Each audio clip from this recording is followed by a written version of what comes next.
Phase Hero, episode 10. Welcome to today's episode. I am Brandon Davis, joined today by Jenna Anderson. Hey, everybody. Chonky show. We got a lot of different things and a lot of different fandoms to talk about today, and I'm very excited to be here.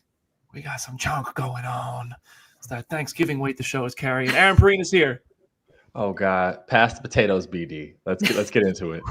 Woo-wee, woo-wee. Hello, everybody. Welcome to the show. Today's show, we're talking Marvel, Fantastic Four, Daredevil, Kraven, Venom 3 still, Thunderbolts in the headlines. We got DC Creature Commandos reviews. James Gunn did an interview with Hollywood Reporter, which was very interesting. Robert Pattinson yapping about the Batman. We're never going to see it, it sounds like, unless we live forever. And a big thank you to everybody who is listening to Phase Hero and getting us through 10 episodes already. Also, if you look here, I'm not home. I'm in a cool hotel in Los Angeles because Lionsgate brought me out here for Den of Thieves. I got to interview Gerard Butler and O'Shea Jackson Jr. yesterday for Den of Thieves 2. Movie's awesome. They were even more awesome. And I'm not just saying that. It was an awesome day. I got to drive Porsches, which I also have learned again. It is pronounced Porsche. Very fast. I don't know why they let me do that, but they did. So that'll be coming to the YouTube channel. Big thanks to Lionsgate for having me out here. But right now we're going to switch over to our news of the week, starting with Fantastic Four. Okay, wait. Have you guys seen this Fantastic Four video that's going around? Yes. Also, can we say where Jamie is? Because this is the first Jamie-less episode that we're on. So I feel like people do need to know. She's at a screening. She's sad that she can't be here, but she had a screening that she couldn't miss. So Jamie hates Phase Hero confirmed. So never. Yep. You heard it here first, guys. Yeah, Jamie's at a screening. All right, Fantastic Four. First step. So I also have a checkout time in 45 minutes, so I'm moving. I don't mean to be rude. Fantastic Four first steps. There is this video, and I don't think people intentionally found the Fantastic Four first steps set. I think people were just like walking around a weird freaking cave, and they found it. But it's very clearly like Subterranea, Mole Man's lair. If you watch the video, we're not going to use it here because I'm sure like Phase Hero would get marveled out of oblivion if we showed this video. It's not like, I don't even think it's stolen. Like, I don't even know if these people were trespassing. It's such a weird video. It's people who like seem to have like helmets with flashlights on them diving around a cave who stumbled upon like a Fantastic Four bus and all this stuff in this cave. And it's clearly got like holes in the wall and all this kind of stuff. And it seems to be Mole Man's lair. Subterranea was on the San Diego Comic-Con fan, which I actually have one at home that I still need to mail to Jenna because I picked it up for Jenna. And San Diego Comic-Con was during the before times of our lives, and it's still at my house. But the video is available now. You know, you can search for it. We're not going to link to it, all that stuff, but I just don't want to get in trouble. But I find it very interesting. It's this Mole Man is Fantastic Four's first villain in comics, so also clearly, you know, could be a character that sets in motion a lot of like Secret Wars type stuff. I know Jenna has thoughts about this. I'm so excited. I had already theorized that Mole Man would have some sort of role in this movie for the longest time. I know I said it a lot of times in the before times, especially once Paul Walter Hauser was cast in this movie. I felt like he is a perfect person to be playing Mole Man. I'm very curious what context is going to be, how much of the movie it's going to be, if he is like the secondary villain, if he's not the big bad, obviously Galactus is the big bad, but if he is in more than just one scene, because I feel like if this cave is really for this movie, you are not building this massive practical set for something that is ultimately going to be in the movie for like a couple minutes. So that excites me that they're putting this much effort into it. Can you give a real quick, like, who is Mole Man for the people?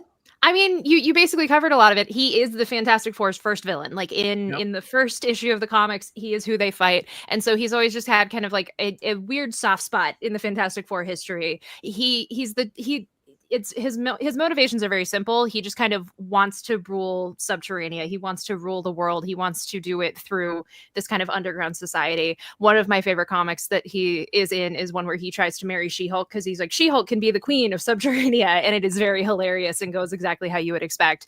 And so if you've seen The Incredibles, the villain at the very end of The Incredibles is very heavily inspired by Mole Man. And so that is we're kind of doubling back around and circling back around to how he is in the comics. Interesting. Aaron, have you seen this video? I have not. I saw murmurs of it and was like, wait, what? Because it sounded real. Like Brandon said, I was like, somebody literally just stepped on the wrong piece of gravel, fell down a shaft, and like was like, what? Fantastic Four like set. I agree with Jenna.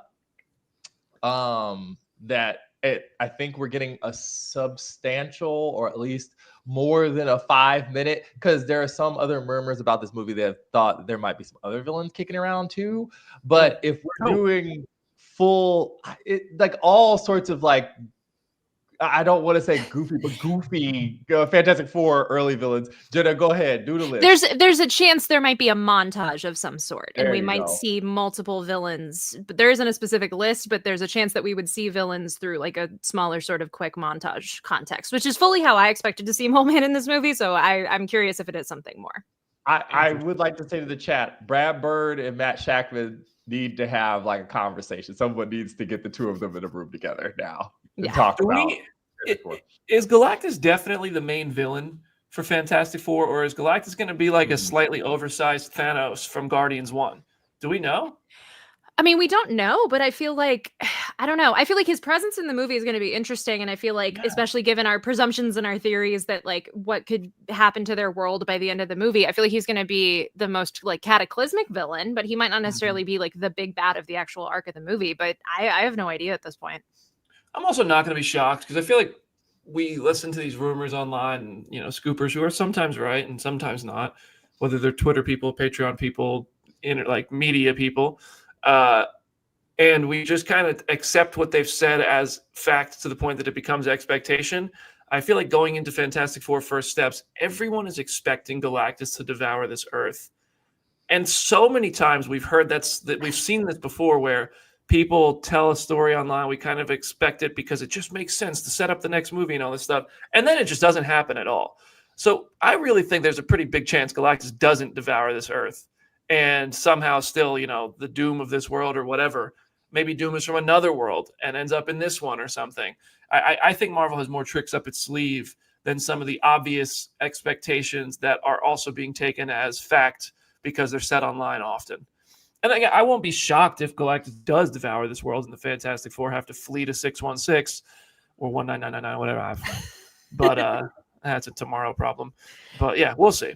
But there's another. What's that? I was gonna say that, Brandon. I think I pick it up a little bit what you're putting down too, because the funny thing is that if you really want to go full, like this is an Aaron Pareed Prophet, Brandon Davis murder board collaboration right here, right? Yeah. This is what we do. If you were making a Fantastic Four movie and you had let's say a celebrity casting for Dr. Doom and you did not want people to know about it, would you not throw out Galactus at the beginning to throw everybody off the scent? That is true. Would you not? There's no way Downey doesn't debut in this film. Like, I think there's no way Downey's Doom doesn't. Like, I don't think he's going to be a major villain. And maybe it's not even Downey's face, but I think there's at least some sort of presence of Doom in Fantastic Four. But I think the Mole Man lair that showed up in this video, which started this whole conversation, is very interesting.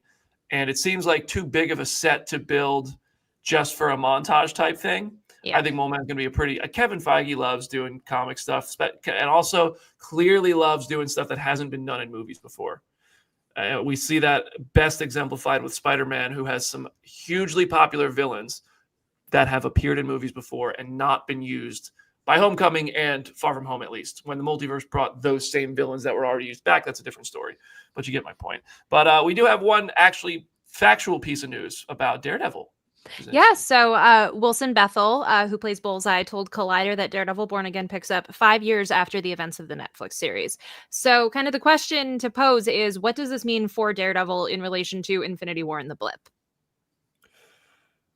I mean, the man got blipped, right? Or people got blipped. I have held the theory that like one of the coolest ways that they could interpret it, of like how we saw with Yelena and Monica, like the experience of being blipped. If we were able to see through like Daredevil's vision, people getting blipped around him and how that sounds and how that looks, I get goosebumps just thinking about it. For the audio listener, Beatty just like fell out of his chair. I think it would be so much more tragic if he doesn't get blipped and everyone else around him, like Foggy and Karen and maybe other people, do get blipped. Like, I think that would be really cool. I just blew your mind.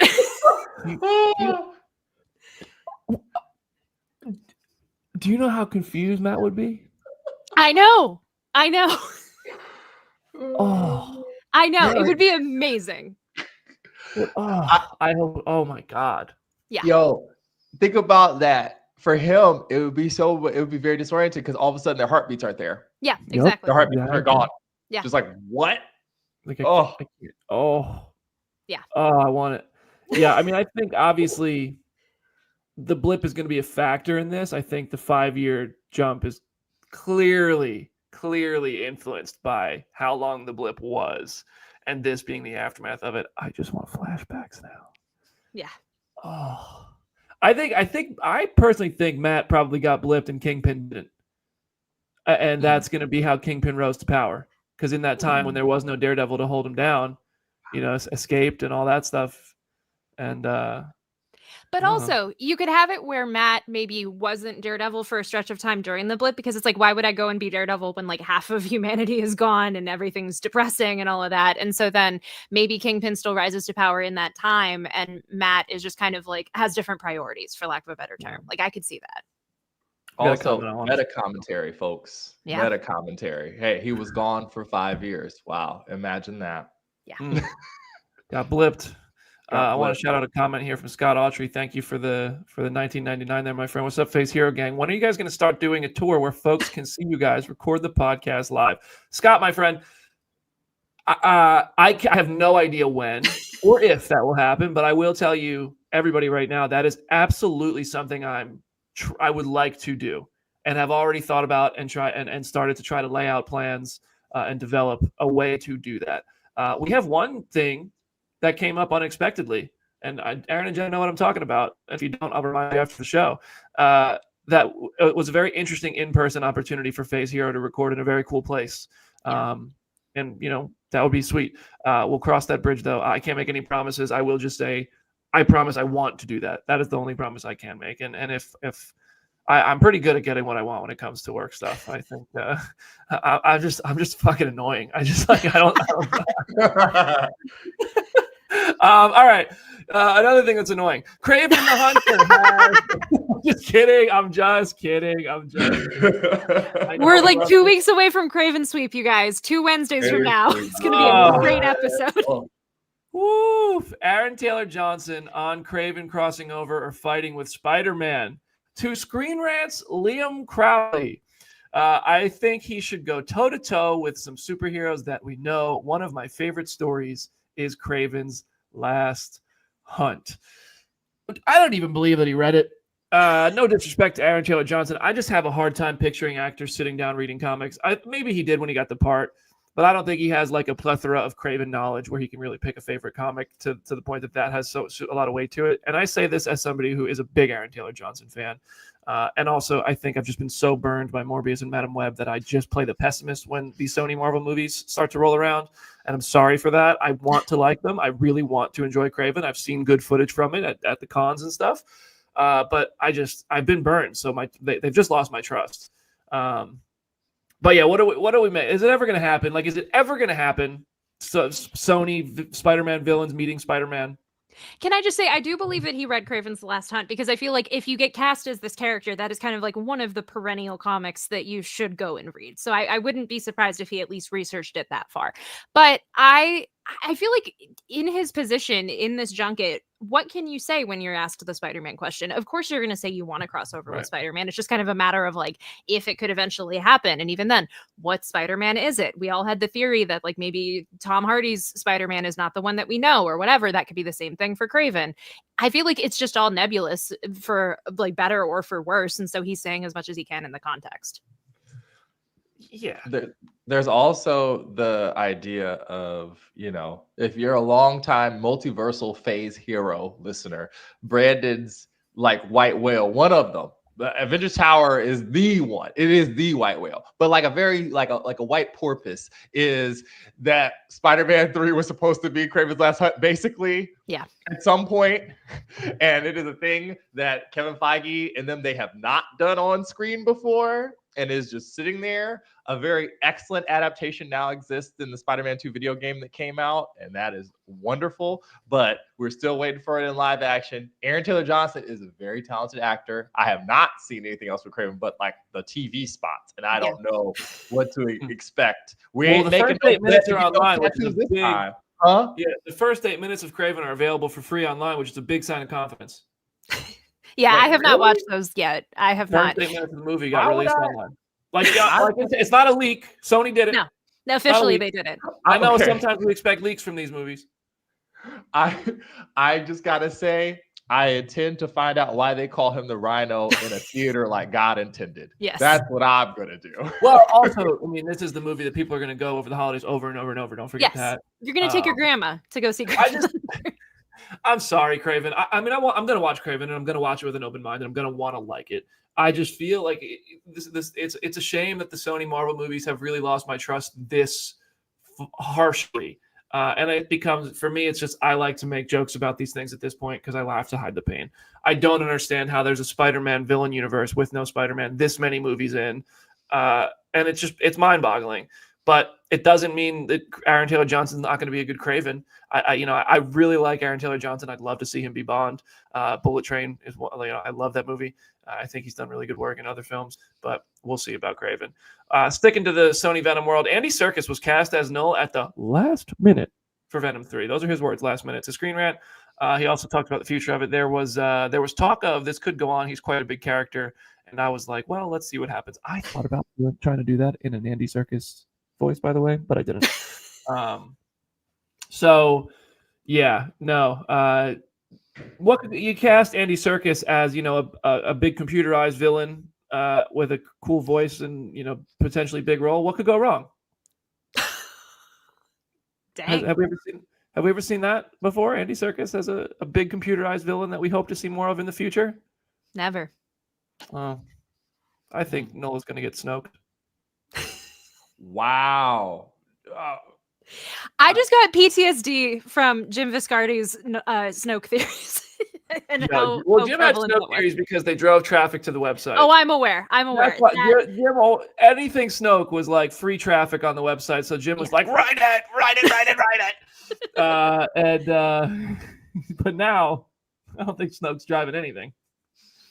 Pedal car.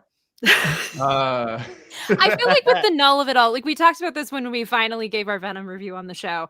It is baffling how little he is in this movie and how much of it was already spoiled in the TV spots ahead of time. It does feel like they're just keeping that pin on the board if they do choose to do some sort of King in Black thing, if they do choose to have Spider-Man 4 have some sort of narrative with that.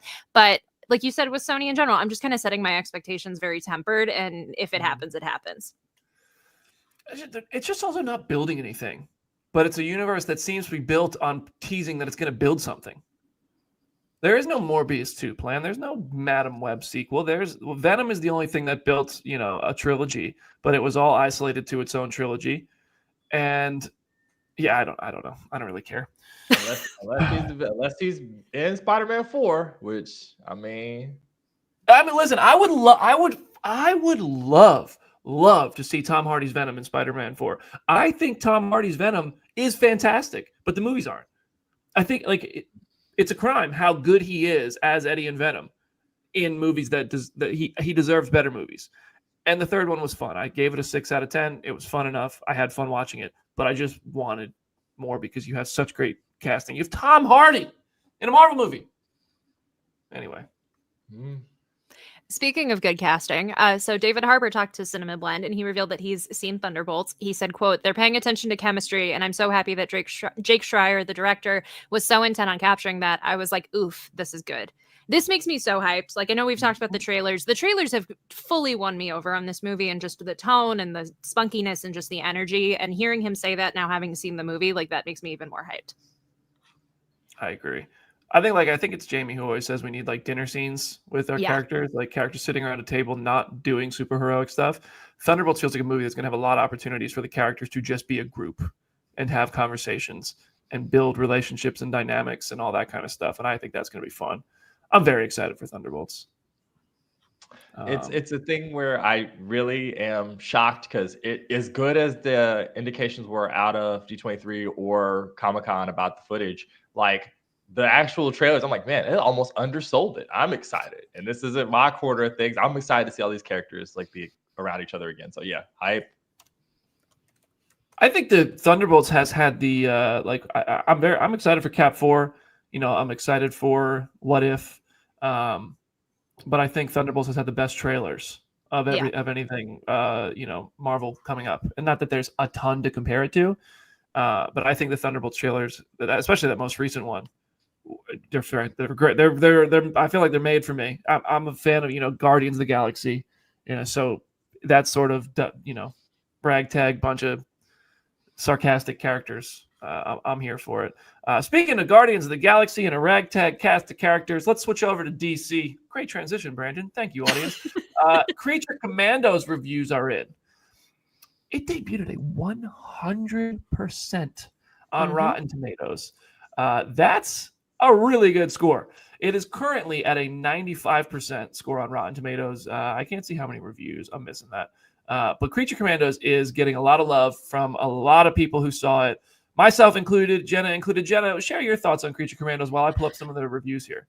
So I haven't gotten to see the entire show yet, but what I have seen, I love. It exceeded my expectations. I think the universe is just so fleshed out right out of the gate, and in ways that I fully wasn't expecting. I've been very used to kind of the previous DCEU and other cinematic universes and just how we have to kind of baby step our way into things. But it feels fully fleshed out. It feels very lived in. The performances are just unbelievable in terms of voice acting. There is just so much emotion. There's just so much fun. And the animation style just lends itself to a lot of mayhem across the show, for lack of a better term. How many episodes did you see? The first 2. Oh, only the first 2. Yeah. Oh my gosh. Wow. Okay. You are in for it, because I'm gonna tell you right now, episodes 4 and 5 were the peak for me. I thought 4 specifically was it was insanely emotional. A very good episode. It's got James Gunn's DNA all over it. Hell yeah. But the show as a whole, I thought was great. I have a video on the channel. You guys can go find that. I try to pull up some reviews on Rotten Tomatoes, but it's not letting me. I don't know if my computer's glitching or what. But people are really high on it. I mean, 95% score is really good.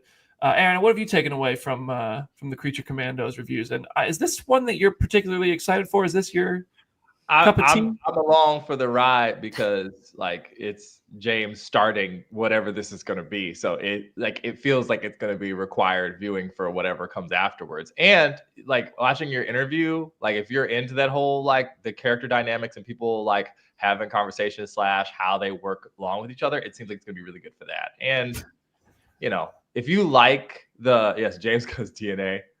Oh God! When I said it, I knew somebody in the comments was going to say something. I knew it.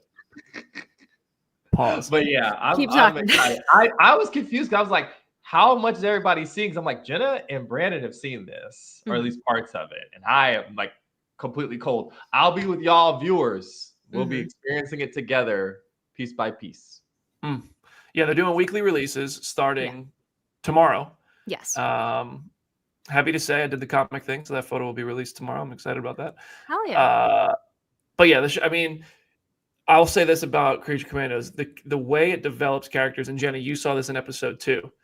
As a Lost fan, I love the structure of it because it's sort of flashbacky stuff, which is straight out of the Creature Commandos books. It kind of like that first book from 2000s, the first actual Creature Commandos title, which is not their first appearance, but it's the first Creature Commandos book. It has like moments where it shows you how characters became part of Project M, and in the show it's called Task Force M, through flashbacks, and the show expands on that very largely because it's a small part of the comics, and the way it enriches the characters is great in every case, and yeah, I thought the show was a lot of fun because of the characters. The overarching story I thought was good. Didn't like, it wasn't the best thing I ever saw, but the individual character journeys, really, really loved them. So Creature Commandos, I want to have one more thing about Creature Commandos in DC while we're here. Is starting a universe with an animated franchise that's going to be a lot of movies and live action stuff a good idea? I will counter that argument with the 2008 answer or version of that question was, does it make sense to start a Marvel Cinematic Universe with an Iron Man movie? Things just happen with franchises. I think that something like this, as Aaron said, it is going to kind of be like required viewing, but it doesn't have to be right out of the gate. I'm very curious to see once Superman comes out, once Peacemaker season 2 comes out, how many people who will have missed this when it initially aired will then go back and watch it or will go back and rewatch it. And I think that is just kind of the way to keep the franchise nebulous, but still make it where each story is able to kind of stand on its own and be its own thing. James had a quote this week that was basically comparing it to Star Wars more than the MCU, of just letting all of these stories exist in an orbit and tell their individual stories. And so I think starting out of the gate with this, first of all, it was the project that was done the earliest, so that totally makes sense. And B, I think it just kind of like sets the groundwork of like, this is something different from the other cinematic universes that you've had before. I don't think it's like a bad move to start with, animated series for a franchise. I just think there hasn't been a franchise yet that has figured out how to cross mediums successfully. The Batman is the closest thing, but it's only one movie and one show. And I think that just about everybody who watches Creature Commandos is going to watch Superman. But most people who watch Superman are never going to watch Creature Commandos. And I think that when you get to a Superman sequel and there's 2 other movies and 3 other shows and another animated title or something, and you look at that and people might then go, oh, wait, I can't just watch the Superman sequel. I have to watch this animated show, this live action show, this other movie. And I think we're running, like, at first, everybody wanted an MCU, but now I think we're seeing how difficult that is to pull off. I'm not saying it's going to be a bad thing. I really don't think it's going to be a bad thing. But I think it's an interesting choice, and it makes sense. It was the project that was ready. James said that in the interview that's on Phase Hero right now. But yeah, it's going to be interesting. Aaron, what do you think of this? Hold on. I saw a finger point. No. I would know. I also say to your point of feeling like you have to then, it's like, oh, I have to watch this in order to understand the Superman sequel. I don't necessarily think you even have to. I think, like, using Rick Flag as an example, Rick Flag Sr. is going to be in Peacemaker, he's going to be in Superman, and he's in Creature Commandos. How comics work and how, like, seeing characters in comics works is, like, you don't have to have read a character's entire backstory or solo series in order to appreciate them in the context that they're in. So I think it enriches the experience if you've already seen Creature Commandos, but you can still appreciate and understand who the character is and what their role is just in the thing that you're actually watching. I agree with you entirely.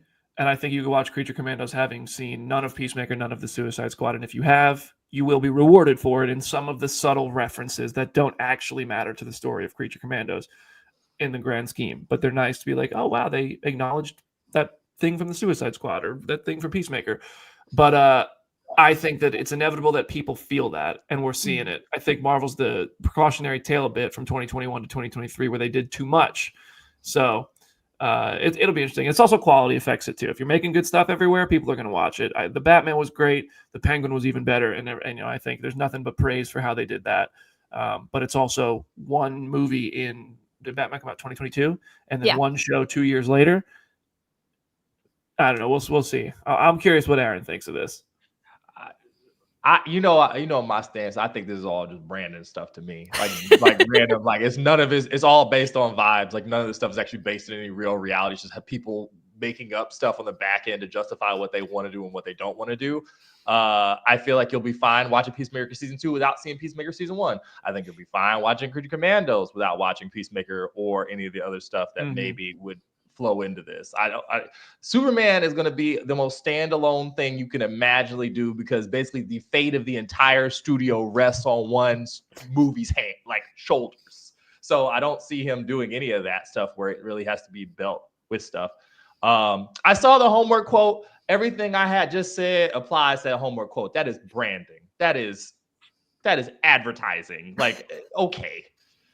All right, I don't know what to say. This conversation has obviously become so prominent that it's become a talking point for press tours and for marketing.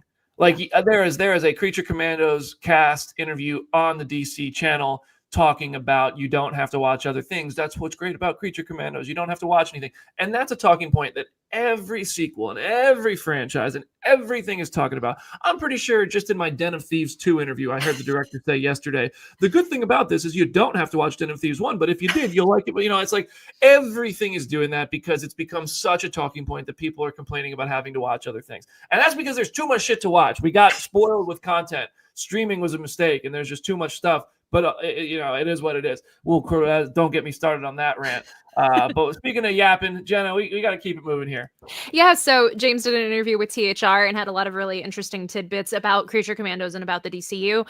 He was asked about the Creature Commandos characters translating into live action, something BD kind of mentioned earlier in this conversation. And he said, quote, yes, we've talked about all these characters in live action and how we would do them if we did them in live action. I don't want to give away any secrets, but we use some technology in Superman that's completely new in regards to this kind of stuff. So we would know exactly how to do GI Robot. This makes me really happy, especially with the Sergeant Rock movie potentially being in development, because that feels like a very easy character to appear in there. I'm just super curious to hear what the technology is and get the behind the scenes kind of deals of that, because we haven't seen Metamorpho in any of the Superman set photos or any really inkling of what he looks like. The best idea was the wrap gift that they gave that was the coffee mug with like cartoons of all of the characters drawn on them. And so I'm very curious to see like how they're able to render that, what that technology is and what they can do from there. But what do y'all think? I have no idea what he's referencing in the technology. I'm very curious about that. That to me is very interesting. Is that like a crypto reference? It might be crypto. It might be Metamorpho, because we have Anthony Kerrigan doing some sort of performance, but we don't know how much of that is mocap, how much of that is practical. Like they're probably using some new technology that like we don't even know exists yet. Interesting. They built GI Robot. That's the technology. They actually built him for real. Please. You like to kill Nazis with GI Robot? That would be the best. Jenna will go to the set and steal it. I will. Chris's brother got a 3D printer, and I will not lie. The conversation of 3D printing like a life-size GI Robot has come up since he bought that 3D printer. I knew Jenna was watching that Fantastic Four cave dive video a little too tightly. She was like, let me see how they did it. I'm going to go give me a GI Robot. But so continuing from James's interview, he also talked about Superman, and he said, quote, honestly, from the bottom of my heart, David Cornsweet is going to freak everyone out with how great he is. He is one of the best actors I've ever worked with, and he can do everything. The man is incredible. That makes me so happy. I can tell it makes BD happy too. Listen, I love Henry Cavill and Henry Cavill as Superman. I was very sad when he came back and then it was taken. Like, boo-hoo for Henry Cavill. I know he's a successful actor, all that shit. Nobody wants to feel bad for a successful actor. But, like, I think that sucks for Henry Cavill. There's just no, like, I think Henry was hyped for it. I think The Rock was excited for what they were trying to do. And I was excited for what they were trying to do as a fan of both those guys and their characters, what they did with them. I don't hate Black Adam. But I think David Cornsweet's going to knock this out of the park. And I'm open to it. Like, I'm not going to, I bring up Henry Cavill because I see so much negativity spewed about James Gunn's Superman and David Cornsweet. It's often in relation to opinions of Henry Cavill. You can like Henry Cavill and still be excited for David Cornsweet. I get it. If you're a big Henry fan, you feel hurt by what happened, how it went down. You want to stand by your boy. I get it. But also, I just think David and James are doing something special here. I haven't seen James Gunn miss with one of these projects yet. I know this is going to be the most different from what we've seen in the comic book world yet. Creature Commandos, Peacemaker, Guardians of the Galaxy, and the Suicide Squad are tones that I don't want in Superman. I don't think we're going to get those tones in Superman. They're not good. Superman's not going to be some raunchy, quippy, super sarcastic movie. I think there might be a character or two in it that are. But I think he loves David Cornsweet. I think everybody who works with James Gunn loves working with James Gunn. I like these cast photos. They all talk so highly of him. And Frank Grillo was hyping up David Cornsweet too. Sorry for the rant. I didn't mean to. I just kind of all just came out. Aaron, what do you think? The videos of them celebrating on the Twister set after that man got the part made me think. And see, the funny thing is that much like in my other stuff about sports that I follow, the actors know who has the goods. They know who can do this. They know who can do this for real. And every single one of them, and the director on Twisters, and hell, he's been busy with other projects. They're all like, he's going to be amazing at this. And I think it's like, is that Ronan Unchained in the comments said like his bit from Hollywoodland, like where he gives a little bit of that Clark Kent vibe. He's going to be good. I am higher on this before like Superman before any other like James Gunn project.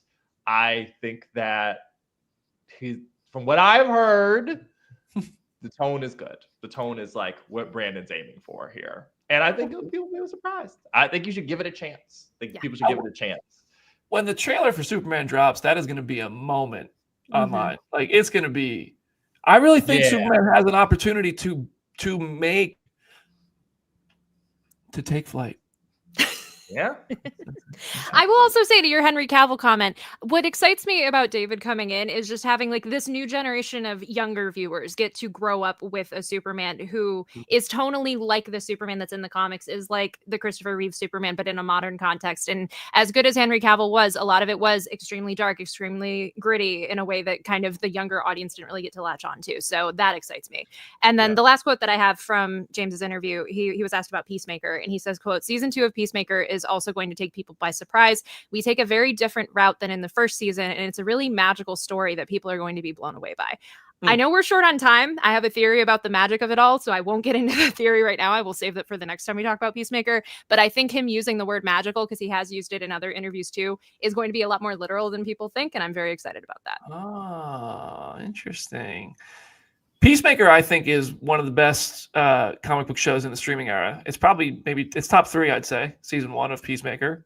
I think the only Marvel show I'd liked more was Loki season 2, and I think the Penguin is the best of them all. So I would say Peacemaker is. I think it's great. So whatever they're doing in season 2, that's mad genuine. I'll wait and hear it with the audience. I want to know your theory on this, because I know that you know this stuff inside and out. But I'm excited for Peacemaker season 2. Aaron, what are you thinking?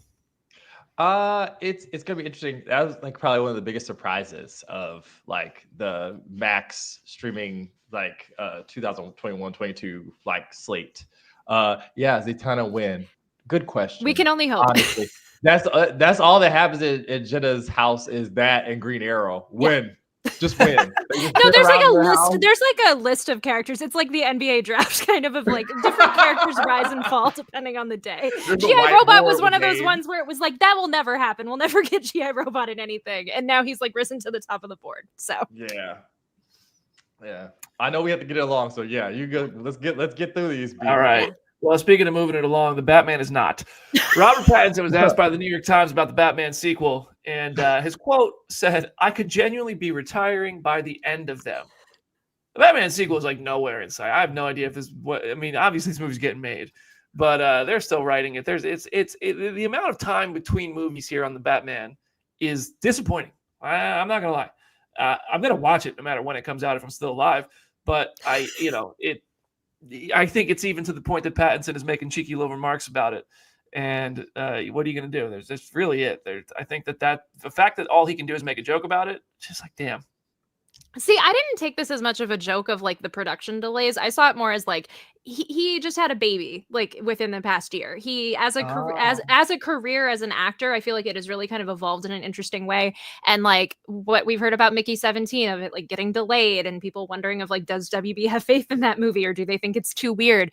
Like I also saw the retiring comment kind of meaning like he might just like step away from being in these kinds of projects after that trilogy is done. That's how I interpreted it. But I do agree with you that they probably could have moved a little bit faster. I went and saw Wicked again a second time and I took Chris with me, and one of his takeaways was hearing that they filmed those movies back to back. He was like, I need the Batman Part 2 and Part 3 to film back to back so we don't have to wait as long.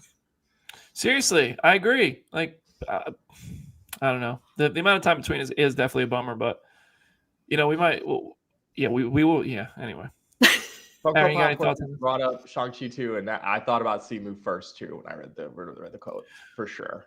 I don't ask for much, but where the hell is the Shang-Chi sequel, yo? Like, Destin's busy. Yeah. Destin's busy. Yeah. Like, doing a bunch of stuff. And Naruto movie ain't gonna make itself, BD. All right. Superman and Lois ended yesterday. It is the true end of the CW on DC on the CW. Touching ending. My man got a dog.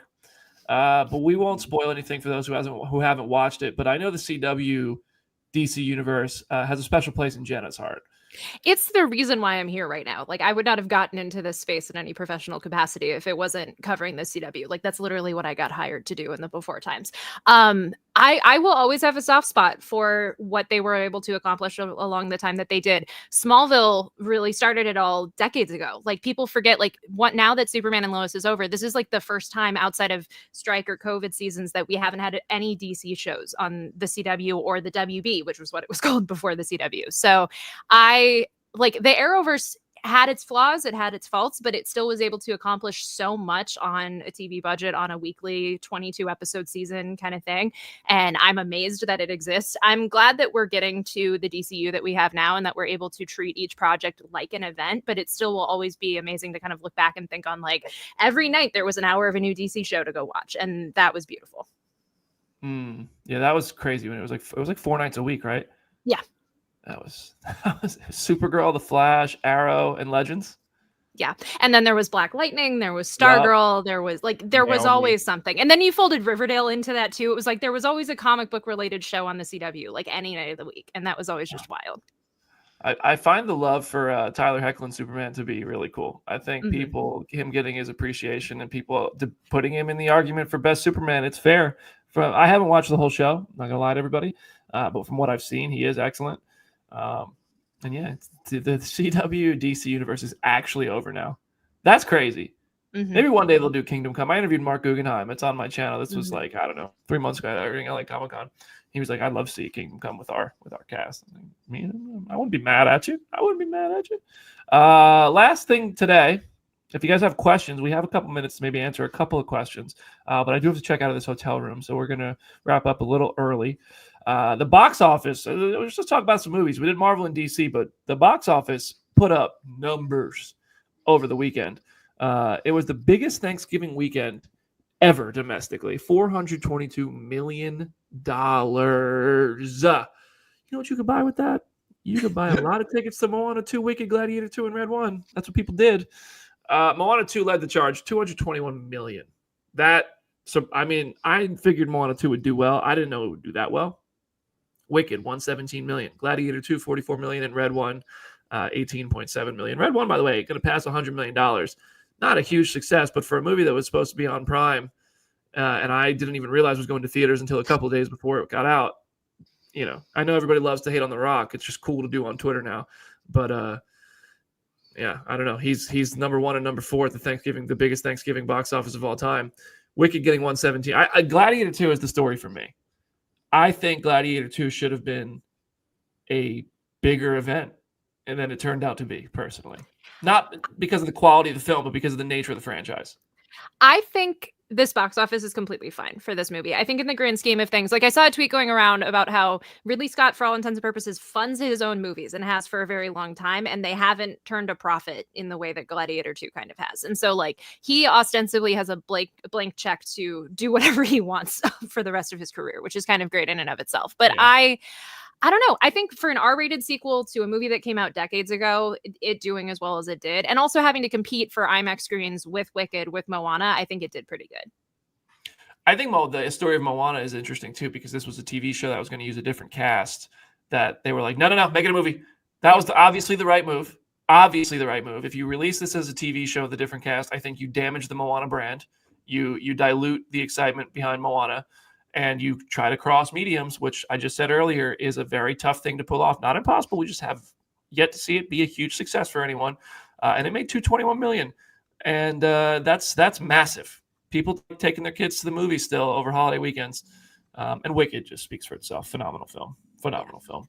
But yeah, anything else on the box office we want to talk about? I just wanted, this is $100 million more than the previous Thanksgiving record. Why? Like $105 million more. People went to the movies. Yeah. It's interesting because there's all this hand-wringing at the beginning of you know what? Forget what I was going to say. Answer Daniel's question. Daniel, so happy you guys are doing this show. Been a fan since the WandaVision days. Here is some support now that Jamie She's going to get out of her screening and be like, what happened? Jamie Hicks Space Hero. Everybody pay up. Thank you, Daniel. No, thank you, Daniel. Yeah, Jamie. I actually texted Jamie. I said, "You gonna be on the show today?" She said, "No, I hate that show." I'll pull up the text. No. Thank you, Daniel. It's very, very kind of you to have fun with us like that. There's another comment, a question here.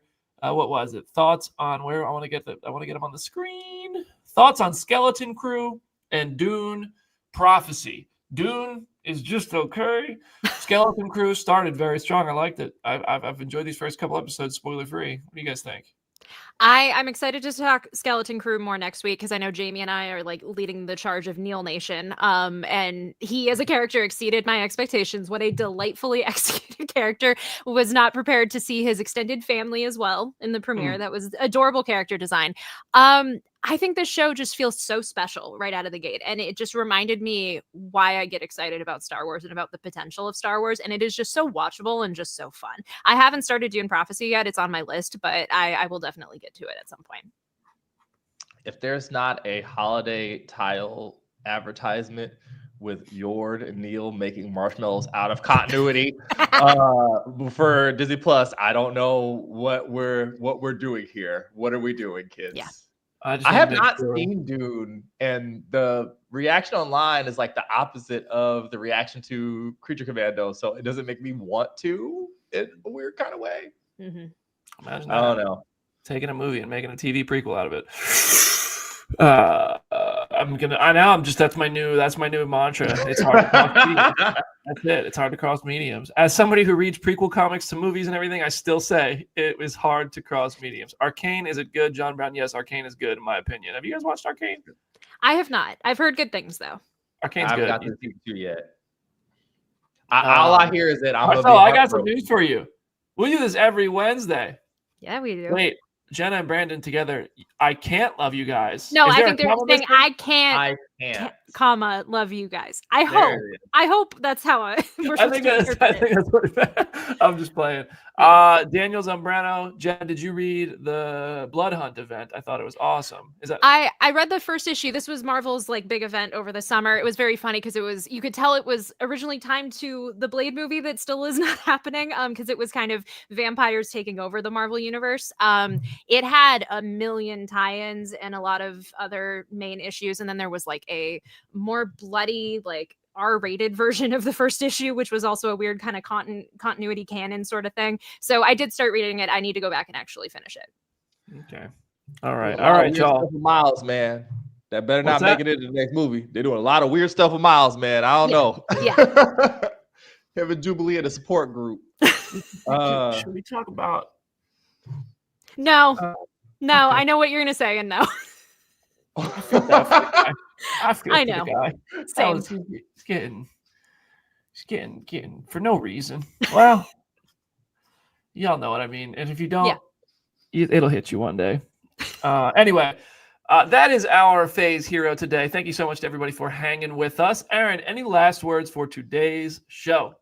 Okay, it's at Something Like a Hornet across mediums. Go check me out doing a little bit of ADR with the cast of Moana 2, or at least my man Moni. Shout out. He was so delightful to talk to.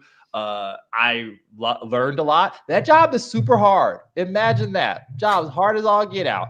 And I'd like to give a big shout out to a friend of the show, Frankie, Fanboy Fighter on Blue Sky and on Instagram and on Reels, for doing that sit down for that new Stream on Max DC show. James Gunn retweeting you must hit so different. So shout out to that. That's good to watch once you're done here. Yeah, Coy and Frankie, official hosts for the DC podcast. It's awesome. Yes. Wild. Jenna. It's at Hey It's Jenna Lynn on social media. As always, go read some comics and go follow my YouTube channel, which is at Go Read Some Comics on YouTube. I posted a video earlier this week kind of talking about what I loved about Wicked and what superhero media can learn from it. And then I am working on a Creature Commandos video that will drop when the new episodes drop tomorrow. And then I was on Comic Corner, which is Agents of Fandom's comic podcast, earlier this week, and it was a delightful time. So go check that out if you want to hear me yap even more. Yeah, Jenna's YouTube channel, closing in on 2,000 subscribers, has inspired me to do what Marvel and DC can learn from wrestling with that Wicked teaching. Teaching, the superhero movies video you did. So go subscribe to Jenna. Everybody, thank you so much for hanging with us. Subscribe to the channel you're watching on right now. Cross 36,000. That's awesome. I really appreciate it. You know, Den of Thieves content coming, Creature Commandos content coming, and Phase Hero every Wednesday. And when we have, you know, bonus episodes and all that kind of stuff, we currently have Rogue actress Lenore Zahn booked for next week to join us. That was supposed to happen last week, but I had a doctor's appointment and we had to move the show at the last minute, and it didn't work out. But that's next week's surprise guest. So make sure you tune in. At Brandon Davis PD on socials, all that good stuff. And I don't know, play our show for your dad, play for your dog, leave a 5-star review, subscribe, thumbs up, comment. Have a wonderful weekend, everybody. Bye.